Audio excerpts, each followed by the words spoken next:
from Wicked. It's called Popular and it's Kayla Morrow.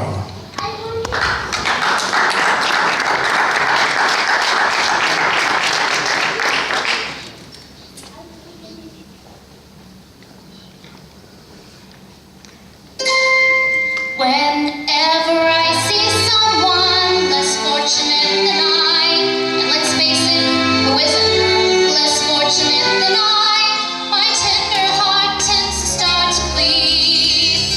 And when someone needs a makeover, I simply have to take over. I know exactly what they need.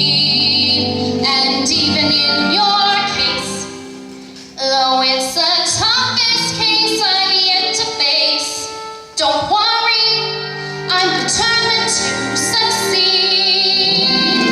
Follow my lead, and yes, indeed, you will be popular. You're gonna be popular.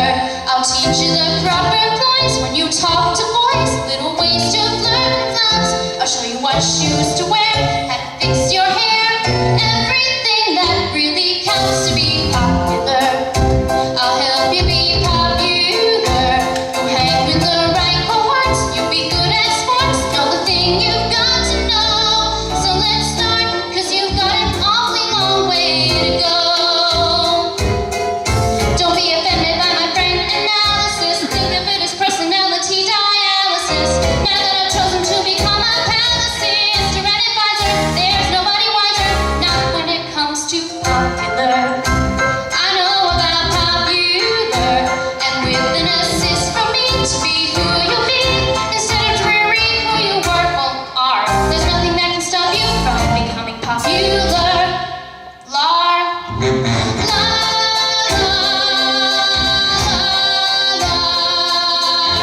We're gonna make you popular. When I see depressing creatures with unprepossessing features, I remind them on their own behalf to think of celebrated heads of state or especially great communicators. Did they have brains or knowledge? Don't make me laugh. They were popular. Please, it's all about popular.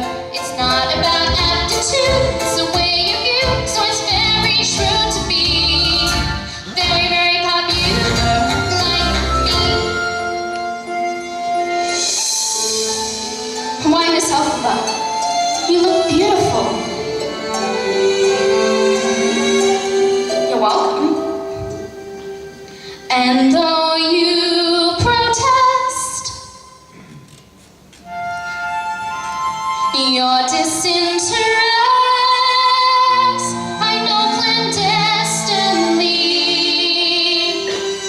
you're gonna grin and bear it, your newfound popularity.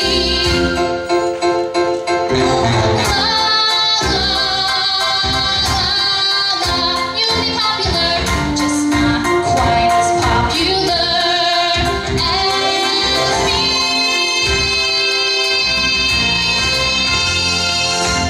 Thank you.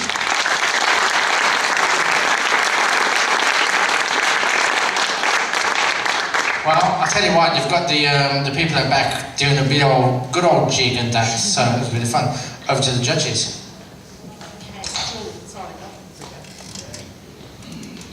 Great job. You have amazing range, and you have such a big voice, and it sounds great in musicals. I'd like to see how it goes to work with some ballads and different sort of melodic songs too.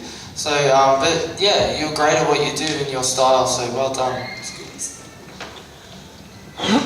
Thanks, Kayla. I think I would agree with said it'd be nice to sort of see you step out of maybe the musical show tune side of things, just to show another side.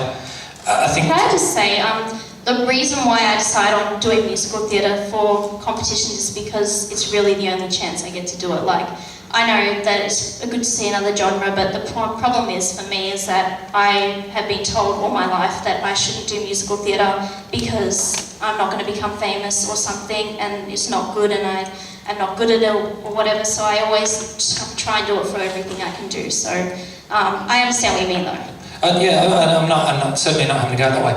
I just think, and certainly, I think in terms of what you're doing, it's harder for to do a musical number out of context, if you go with me, because you don't have these other cast members to interact with, and maybe if you want to do that, I think make more with the audience and use them as that extra member. But I think you sing beautifully, and I think, you know, if you want to go out and sing, if you enjoy singing, it's not necessarily about being famous. There's lots of local groups that do musicals and things like that, and you've got certainly a good enough voice to do it. So I think, you know, don't let anyone judge you on this, and obviously you understand the nature of the competition, that it's there, people are going to judge you on it.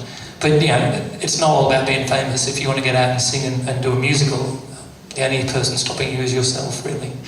Thank you. Kayla, I actually think you're made for musicals. I think I can see you on... I've just been down to Ballarat to see Hairspray, and I could see you in the lead of that, not a problem at all, because I think your voice leans to it. You project really well. You took on Brendan's advice. You're probably the only one that ever has. And you use the stage beautifully. I was joking, Joyce.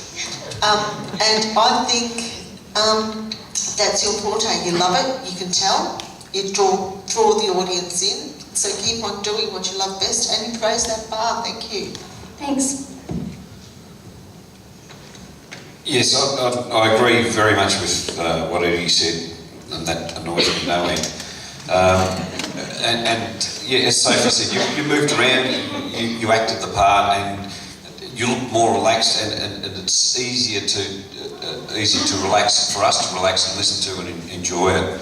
And not meaning to flog a dead horse, but I understand what the guys are saying. It's I haven't seen Wicked, and maybe not everyone else has. So bringing it to the final, I would probably pick something that other people, the majority of people know.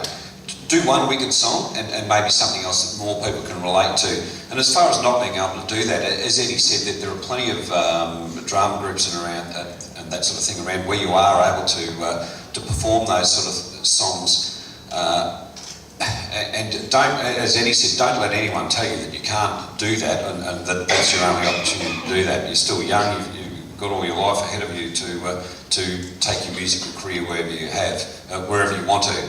You have an amazing range, and that was shown through that song. So really well done. I really enjoyed that. Fantastic. Thank you. I'm going to slightly agree with the other guys and slightly disagree, hedging your bets a bit. Yes, you're great at musical theatre, but there are songs out of musical theatre that don't necessarily sound like they are. So you can grab songs from different theatre shows that have either been popularly released, or if you didn't know it was for musical theatre, you wouldn't expect it to be. Your voice is there, and it's not just the fact that you enjoy musical theatre, that's obviously where your heart and where your passion is. There are other songs that you can pick out that don't sound like musical theatre, that may sound just like an ordinary ballad, but with the Wicked song, it suited you to... I thought I'd do something different, because the last 2 rounds I've done ballad sort of musical theatre songs, and I figured, you know, I probably should show something different, but I was a little bit nervous about choosing something not musical theatre, so... No, that's cool. And comparing that performance to the first one, you felt more confident, you looked more confident, you were moving around more, and you're having a bit more fun up there. I think it's because the nerves sort of passed by that time. That was great. That was great to know, Carl. Thanks. Please don't feel that this affects your scoring. You're marked on what your vocal ability is, so it's not song choice. I'm just sort of saying it. Yeah, I understand what you're saying. I know I need to not just stay in one spot. I need to experiment with so many other things. So it's good that you said that, so I can take that on. So thanks. No worries. So you got a few good comments and a few not so good comments there. So it looks like we've got the judges on edge. There were no bad comments, love. We didn't say bad, we said not so good. No, not everyone said they were sensational, Carla. You should be really, really happy with the standard today. Well done. Awesome, Carla. Well, we enjoyed it backstage. It was really good, very public, and very dancing. Okay, on to one of the guys now, Jared Ostrowski.